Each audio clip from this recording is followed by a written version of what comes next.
अस्सलामुअलैकुम, आप देख रहे हैं समा। मैं हूं रमीज अहमद और मैं हूं रमज़ीन। बुलेटिन में खुश आमदीद। सबसे पहले जिक्र करेंगे कोरोना वायरस का, जिसकी दूसरी लहर की शिद्दत में मुसलसल इजाफा हो रहा है। Chief justice Peshawar high court Waqar Ahmed Seth corona के बायस इंतकाल कर गए। मुल्क भर में गुज़िश्ता 24 घंटों में मजीद 37 अफराद जान की बाजी हार गए और 2304 अफराद कोरोना वायरस की लपेट में आ गए। साबिक वज़ीर आज़म राजा परवेज अशरफ और chairman NDMA lieutenant general Mohammad Afzal के टेस्ट भी मस्बत आए। कोरोना वायरस खतरनाक सूरत हाल इख्तियार करता जा रहा है। 24 घंटे की बात की जाए तो 37 अफराद लुक़्मा अजल बन गए। मजीद 2304 नए केसेज रिपोर्ट हुए हैं। साबिक वज़ीर आज़म राजा परवेज अशरफ कोरोना का शिकार हैं, जबकि चेयरमैन NDMA को भी कोरोना हो गया है। Chief justice Peshawar high court Waqar Ahmed का भी कोरोना के बायस इंतकाल हुआ है। तो कोरोना की सूरत हाल बिगड़ती जा रही है। NCOC की जानिब से बारहा आवाम से अपील की जा रही है कि SOPs पर अमल दरामद किया जाए, लेकिन SOPs पर अमल दरामद ना बाज़ारों में दिखाई दे रहा है, ना ही किसी और मकाम पर। तो ऐसे में कोरोना वायरस की दूसरी लहर देखी जा रही है पाकिस्तान में, और इसमें ख़तरनाक हद तक अब इजाफा हो रहा है। Chief justice Peshawar high court justice Waqar Ahmed Seth corona के बायस इंतकाल कर गए। सदर आरिफ अलवी, वज़ीर आज़म इमरान खान और army chief general Qamar Javed Bajwa ने ताज़ियत का इजहार किया। पाकिस्तान बार कौंसिल और मुल्क भर के दीगर वकला तंजीमें आज यौम सोग मना रही हैं। जस्टिस वकार अहमद सेठ की नमाज जनाजा आज कर्नल शेर खान स्टेडियम पेशावर में अदा की जाएगी। आपको बताते चलें, chief justice Peshawar high court justice Waqar Ahmed Seth corona के बायस इंतकाल कर गए हैं। ऐसे में सदर आरिफ अलवी, वज़ीर आज़म इमरान खान और army chief general Qamar Javed Bajwa ने ताज़ियत का इजहार किया है। और तालीमी इदारों में मौसम सरमा की तातीलात जल्दी और मामूल से ज़्यादा होने के इम्कानात हैं। इस हवाले से समा ने ट्विटर पर आवाम से राय मांगी तो सारिफिन की अक्सरियत ने जल्द छुट्टियों की हिमायत कर दी। पाकिस्तान में कोरोना के बढ़ते हुए वार, क्या तालीमी इदारों में सर्दियों की छुट्टियां जल्दी और तवील होनी चाहिए? समा के ऑनलाइन पोल में 63% अवाम ने हाँ में जवाब दिया, जबकि 36% अवाम मौसम सरमा की जल्द या तवील छुट्टियों के हक में नहीं। शहरियों से बिलमशाफा सवाल किए गए तो उनकी राय मिली जुली रही। SOPs को फॉलो करते हुए स्कूल खुले होने चाहिए। छुट्टियां होनी नहीं चाहिए, क्योंकि कोरोना वायरस की वजह से जो ना छुट्टियां बहुत हो चुकी हैं ऑलरेडी। मेरा ख्याल है कि छुट्टियां हो जानी चाहिए और जल्दी होनी चाहिए। आवाम की बेहतरी के लिए, बच्चों की सेहत के लिए अगर ये ज़रूरी समझती है, डॉक्टर का तजवीज़ है, फिर होनी चाहिए ज़्यादा छुट्टी। बच्चे पढ़ने के आदी ही नहीं रहे, छुट्टियों के इतने आदी हो चुके हैं, वो रेगुलर ही नहीं रहते क्लास में। इस दफ़ा सर्दियों की छुट्टी नहीं होनी चाहिए तो बेहतर है। कोरोना वायरस अगर शिद्दत इख्तियार कर रहा है तो हमें चाहिए कि सर्दियों की छुट्टियां हो जानी चाहिए। कुछ शहरियों ने ये भी कहा कि स्कूल बंद किए जाएं तो फीसें भी माफ की जाएं। दुनिया भर में कोरोना वायरस की दूसरी लहर ने तबाही मचा रखी है। अमवात की तादाद 13 लाख के करीब पहुंच गई है। 5 करोड़ से ज़ायद मुतासर है। अमरीका और भारत में हालात बदस्तूर बेकाबू हैं। अमरीका में गुज़िश्ता 24 घंटों में 1,61,000 नए केसेस रिपोर्ट हुए हैं। बरतानिया में अमवात 50,000 से बढ़ गई हैं। फ्रांस में भी 2 हफ्ते से पहले लॉकडाउन में नरमी न आने का इम्कान है, जबकि भारत में 87 लाख अफराद कोरोना का शिकार हो गए हैं। दिवाली के त्यौहार के बाद कोरोना मजीद फैलने का भी खतरा है। तर्जुमान नवाज शरीफ मोहम्मद जुबैर ने कहा है कि मरियम नवाज की BBC को इंटरव्यू में कोई तजाद नहीं। मरियम ने ये बातें वाज़ेह अंदाज में कही हैं, बात तोड़ मरोड़ कर पेश की गई। मोहम्मद जुबैर का कहना है कि मरियम नवाज ने कहा है कि जाली हुकूमत को जाना होगा। मरियम ने वाज़ेह तौर पर तरीक़ेकार भी बता दिया, अवामी दबाव जितना होगा उतना ही हुकूमत के लिए ठहरना नामुमकिन होगा। मोहम्मद जुबैर के मुताबिक मरियम नवाज के बताए गए तरीक़ेकार में कोई खराबी नहीं। फ़ौज के साथ मुज़ाकरात के हवाले से जो भी होगा आइन के मुताबिक होगा, कोई भी चीज़ छुप छुपा कर नहीं होगी। नून लीग अपनी हुकूमत के खात्मे का जिम्मेदार इस्टेब्लिशमेंट को करार देती थी। मुझे क्यों निकाला की तकरार करती थी, आईनी दायरा कार की बात करती थी। आज वही नून लीग फौज से हुकूमत को घर भेजने का मुतालबा कर रही है। क्या मरियम नवाज खुद भी अपने बयानिए का बोझ उठाकर थक चुकी हैं? नून लीग के बयानिए के सफ़र पर नज़र डालते हैं इस रिपोर्ट में। जिला गजर के गाहकोच बाजार को सजाया गया। सियासी तंजीमों की जानिब से रैलियां निकाली जा रही हैं। मजीद जान लेते हैं मकामी सहाफ़ी अब्दुल वाहिद से। अब्दुल वाहिद, बताइएगा क्या तफसीलात हैं?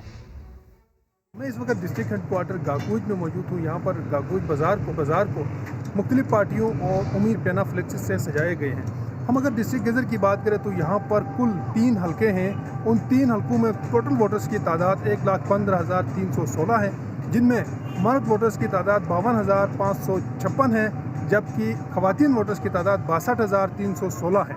अगर हम उम्मीदवारों की बात करें मजमूई तौर पर इन तीनों हलकों में उम्मीदवारों की तादाद 50 के करीब है, जो कि मुख्तलिफ पार्टियों से ताल्लुक़ रखते हैं। इस वक्त अगर हम अवाम की बात करें तो अवाम का भी जोश व खरोश उरूज पर है, जोश व खरोश देखने के काबिल है। हर कोई अपने उम्मीदवार की जीत के लिए पुरअज़्म है। हर पार्टी अपनी जीत के लिए कोशिशें कर रही है। अब देखना ये होगा कि 15 तारीख को अवाम किसको अपना नुमाइंदा मुंतखब करके ऐवान बाला तक पहुँचाती है। अब्दुल वाहिद, आप हमें अपडेट कर रहे थे। गिलगित बल्तिस्तान में कुर्सी पाने के लिए जोड़ तोड़ भी जारी है। GBA 23 ढांचे में PTI की आमना अंसारी के हक में 3 उम्मीदवार दस्तबरदार हो गए। नून लीग के रहनुमा मोहम्मद अमीन भी इसमें शामिल है। मजीद जान लेते हैं। मकामी सहाफ़ी जुल्फ़िकार अली सिद्दीकी हमारे साथ मौजूद हैं। जुल्फ़िकार, ऐसा क्या हुआ कि उम्मीदवार इनके हक में दस्तबरदार हो रहे हैं? आज जी, गिलगित बल्तिस्तान में आम इंतखाबात के लिए एक ही दिन बाकी रह चुका है। जूं पोलिंग के दिन करीब आ रहे हैं, अवामी और सियासी हलकों में जोड़ तोड़ उरूज पर पहुंच रहा है। अगर हम GBA 23 की बात करें तो यहाँ उम्मीदवारान एक दूसरे को अपने हक में बिठाने की भरपूर कोशिश कर रहे हैं और उनको इसमें कामयाबी भी मिल रहे हैं। पाकिस्तान तहरीक इंसाफ के नामजद उम्मीदवार आमना अंसारी 3 उम्मीदवारों को अपने हक में बिठाने में कामयाब हुई है। उनमें से एक नून लीग के साबिक दौर में टिकनिकेट सीट पर 5 साल इक़्तिदार में रहने वाला मेजर रिटायर मोहम्मद अमीन है। पाकिस्तान पीपल्स पार्टी के नामजद उम्मीदवार गुलाम अली हैदरी को भी एक आज़ाद उम्मीदवार की दस्तबरदारी मिल चुकी है, और जबकि आज़ाद उम्मीदवार अमानुल्लाह खान ने भी 2 आज़ाद उम्मीदवारों को अपने हक में बिठाने में कामयाब हुई है। अमानुल्लाह खान के लिए एक बहुत बड़ी कामयाबी ये हासिल हुई कि पाकिस्तान तहरीक इंसाफ बल्तिस्तान डिवीज़न के नायब सदर और साबिक मेंबर कानून साज असेंबली हाजी मोहम्मद इकबाल ने भी कल मोहतरम आमना अंसारी को छोड़ के अमानुल्लाह खान के साथ भरपूर ताउन करने का ऐलान किया है। जी, जुल्फ़िकार अली अपडेट कर रहे थे। और गिलगित बल्तिस्तान के इलेक्शन की ही मज़ीद बात करेंगे। आपको मिलवाते हैं एक ऐसे उम्मीदवार से जो गिलगित बल्तिस्तान के हर इंतखाबी दौर में उस पार्टी का हिस्सा रहे जिसकी जीत यकीनी हो। वो कौन है और अब किस जमात में शामिल है, जानते हैं इस रिपोर्ट में। चलो तुम उधर को, हवा हो जिधर की। जी हाँ, आपको मिलवाते हैं एक ऐसे ही सियासतदान से जो साथ उसके होते हैं जिसकी जीत यकीनी हो। गिलगित बल्तिस्तान के हल्के GBA 9 से उम्मीदवार फिदा मोहम्मद। गिलगित बल्तिस्तान में 1994 के पहले जमाती इंतखाबात में पीपल्स पार्टी के टिकट पर लड़े और जीत गए। 1999 के इंतखाबात में इस्लामी तहरीक पाकिस्तान का हिस्सा बन गए और अपने मुखालिफ को पछाड़ दिया। 2004 में इंतखाबी मौसम आया तो हवा का रुख देखते हुए काफ लीग ज्वाइन कर ली और जीत फिर अपने नाम कर ली। मगर 2009 में शायद सूरत हाल भांप न सके। इलेक्शन से पहले नून लीग का हिस्सा बने मगर हार गए। फिर आया 2015। फिदा मोहम्मद ने नून लीग के प्लेटफॉर्म से ही न सिर्फ कामयाबी समेटी बल्कि असेंबली के स्पीकर भी बन गए। जियाला और मतवाला बनकर इख्तिदार की सीट पर रहने वाले ये साहब अब तहरीक इंसाफ के साथ हैं। तब्दीली नहीं रही, तब्दीली आ गई।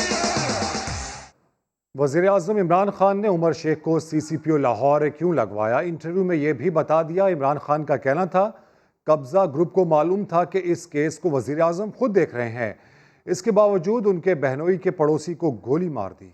और अब कराची का रुख करें, जहां यूटिलिटी स्टोर्स पर आटा और चीनी का हुसूल मुश्किल होता जा रहा है। शहरी कहते हैं कि घंटों इंतजार के बाद यूटिलिटी स्टोर्स पर आटा और चीनी नहीं मिलती। इस हवाले से मजीद बात करते हैं समा के नुमाइंदे खुर्शीद आलम से। खुर्शीद, क्या कहना है इन शहरियों का? जी हाँ, बिल्कुल। एक अनार 100 बीमार का मुहावरा यूटिलिटी स्टोर पे बिल्कुल सादिक आता है, क्योंकि यहाँ पर देखा यह गया है कि लोग बहुत बड़ी तादाद में आते हैं, कतारें लगाते हैं सिर्फ आटा और चीनी लेने के लिए, लेकिन चूँकि तलब ज़्यादा है और रसद कम है, लिहाजा लोगों को बर वक्त आटा और चीनी यूटिलिटी स्टोर पर दस्तयाब नहीं है, जिसकी वजह से काफ़ी मसाइल का सामना करना पड़ता है, इंतज़ार की कोफ्त बर्दाश्त करना पड़ती है। यूटिलिटी स्टोर के जो मुंतज़मीन हैं उनका ये कहना है कि उन्हें हर रोज़ 200 थैले मिलते हैं आटे के, जो 10 किलो वज़न का थैला होता है, और चीनी 1000 किलोग्राम उनको मिलती है 2.5 किलो की पैकेट की शक्ल में। और वो आटा और चीनी आने के बाद हर स्टोर पे कम से कम 3 घंटे के अंदर अंदर इन चीज़ों की जो तलब है वो पूरी हो जाती है, और उसके बाद भी बहुत सारे लोग आटा और चीनी लिए बगैर यहाँ से वापस जाते हैं। अपडेट्स के लिए शुक्रिया खुर्शीद। सार्फिन को मनपसंद कंपनी से बिजली खरीदने का इख्तियार देने का मंसूबा ज़ेर गौर है। कई सरकारी और निजी इदारों से नेपरा के मंसूबे पर एतराज़ कर दिए। क्या मामला है, जान लेते हैं समा के नुमाइंदे वहाब कामरान से। वहाब बताइएगा, कैसे तहफ़्फ़ुज़ात सामने आए? देखिए रमीज़, 4 रोज़ कबल नेपरा ने सारिफीन को मनपसंद कंपनियों से बिजली खरीदने के हवाले से एक मंसूबा और डिज़ाइन पेश किया था और उसका इजरा किया गया था। ताहम मुख्तलिफ सरकारी और निजी कंपनियों ने इस मंसूबे और डिज़ाइन पर एतराज़ात उठा दिए हैं। के इलेक्ट्रिक, वापडा, NTDC, CPPA समेत मुतादिद कंपनियाँ ऐसी हैं जिन्होंने एतराज़ात नेपरा को पेश किए हैं। उनका कंपनियों का मौक़िफ़ है कि इस मंसूबे से ना तो गर्दिशी कर्जा कम होगा और ना ही बिजली चोरी और लाइन लॉसेस पर काबू पाया जा सकेगा। मंसूबे से पावर सेक्टर को दरपेश मसाइल में इजाफा होगा। के इलेक्ट्रिक ने यह मौक़िफ़ इख्तियार किया है, CPPA ने भी इसकी तायद की है, और इसके हवाले से CPPA का कहना है कि अगर अमल दरामद से कबल कुछ कोशिश की जाए तो इन तहफ़्फ़ुज़ात को दूर भी किया जा सकता है। वापडा ने मंसूबा शुरू करने से कबल अदायगियों के लिए गारंटी और सिक्योरिटी मांग ली है नेपरा से। इसी तरह मंसूबे पर एतराज़ात कर दिए गए। अपडेट्स से शुक्रिया वहाब।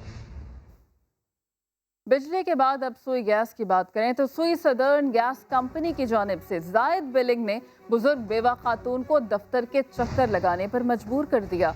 शौहर, बेटे और बेटी के इंतकाल के बाद 85 साला बानो बीबी कई सालों से तन्हा जिंदगी गुजार रही हैं। मजीद बता रहे हैं सलमान अहमद।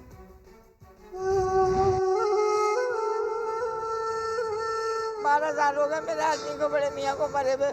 बेटा मेरा पहले मर गया था, बेटी भी उन आदमी के सामने ही मर गई थी। कभी 100 कम 2000 का बेच देते हैं, कभी 1200 का बेच देते हैं। मैंने इन लोगों से बोला भाई तुम सर्वे कर लो आके, मेरा घर देख लो, चलो मेरे, मगर नहीं है। मेरे कोई पकाना नहीं खाना, जो कोई मुझे दे देता तो मैं खा लेती हूँ। मैंने बोला मेरा मीटर उतार लो, मेरा पैसा जो लगा मुझे दे दो, तो ये भी नहीं करते।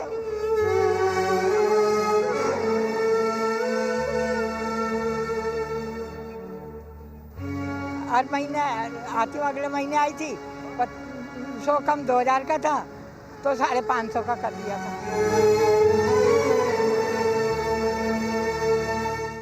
मैं आती हूँ लंगड़ी और सुबह का पानी पिए के,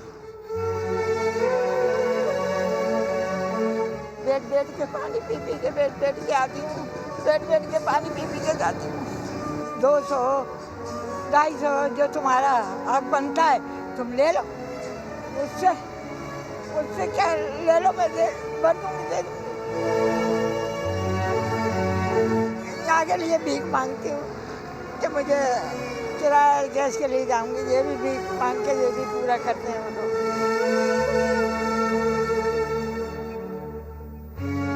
किसी से भीख नहीं मांगती हूँ, जो दे देता है तो।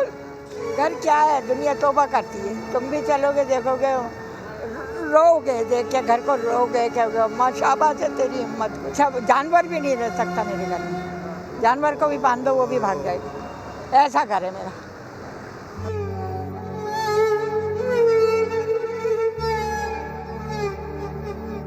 टीना मलिक के साबिक शौहर ने उन पर अपने बच्चों को गैर कानूनी तौर पर पाकिस्तान स्मगल करने का इल्जाम लगा दिया, साथ ही 50 करोड़ रुपए हर जाने का दावा भी कर दिया। वीना मलिक के साबिक शौहर ने उन पर 50 करोड़ का दावा दायर कर दिया। असद खटक ने ट्विटर पैगामात में दुबई की अदालत के अहकामात शेयर करते हुए कहा कि अदालत ने उनके हक में फैसला दिया, मगर वीना मलिक गैर कानूनी तौर पर इब्राहिम असद और अमल असद को पाकिस्तान ले आईं। I want the fair investigation कि मेरे बच्चों को पाकिस्तानी पासपोर्ट किसने इशू किया दुबई से। ये एलिगेशन ऐसी है कि आपने 3 कंट्रीज की साख को खतरे में डाला हुआ है। असद खटक के इल्जामात पर वीना मलिक ने पाकिस्तानी अदालत का हुक्मनामा शेयर किया और लिखा कि कानून और शरीयत की रौ से बच्चों की सरपरस्त वही हैं। जवाब में असद खटक ने वीना मलिक का एक मुबैना ऑडियो क्लिप शेयर किया और उन पर धमकियां देने का इल्जाम आयद किया। असद खटक के मुताबिक उन्होंने बच्चों की गैर कानूनी मुंतकली के खिलाफ FIA, वजारत दाखिला, इमाराती और अमरीकी सिफारत खाने में दरख्वास्तें जमा करा दी हैं। फैसलाबाद में बढ़ती जहरीली स्मोक दुनिया में आने से पहले ही नन्हे वजूद की दुश्मन बनने लगी। हामला खवातीन को किस कदर खतरा है, शाहीन शहजादी की रिपोर्ट में देखते हैं। गर्दो गुबार की एक मोटी तय पिछले कई सालों की तरह इस बार भी फैसलाबाद शहर की फिजाओं में तनी हुई है, जो शहरियों का सांस लेना तो दुश्वार कर ही रही है, मगर हामला खवातीन और उनके बच्चों के लिए किस कदर खतरनाक साबित हो सकती है, आइए आपको दिखाते हैं। फैसलाबाद की बेरहम आलूदा फिजा माओ की कोख में पलती नन्ही जानों का कत्ल कर सकती है। डॉक्टर्स का कहना है किसी भी हामला खातून के बच्चे को स्मोक से इतना ही खतरा है जितना कि सिगरेट नोशी से। स्मोक उतनी ही खतरनाक है जितनी हमारे लिए कोई चेन स्मोकर हो सकता है। बच्चे के फेफड़ों पे असर हो सकता है। अगर इसी तरह से हमारे पास फिजा आलूदा रहती है, आलूदगी की इंटेंसिटी इसमें बढ़ जाती है, तो बच्चे जो हमल भी ज़ाया हो सकता है। खुद को बेबस महसूस करती हामला खवातीन जहरीले धुएं से खौफजदा हैं। मुझे डर लगता है कि ये स्मोक से मेरे बच्चे को कोई नुकसान ना हो जाए, और मैं खुद डरती हूँ। मास्क वगैरह भी पहनते हैं, सब कुछ करते हैं, लेकिन फिर भी डर लगता है। माहिरीन का मशवरा है कि स्मोक से बचने के लिए प्रेग्नेंट खवातीन पानी का ज़्यादा इस्तेमाल करें और बिला ज़रूरत घर से ना निकलें। कैमरामैन रिजवान साबरी के साथ शाहीन शहजादी, समा, फैसलाबाद। ब्रेक के बाद हाजिर होंगे हेडलाइंस के साथ। देखते रहिए समा।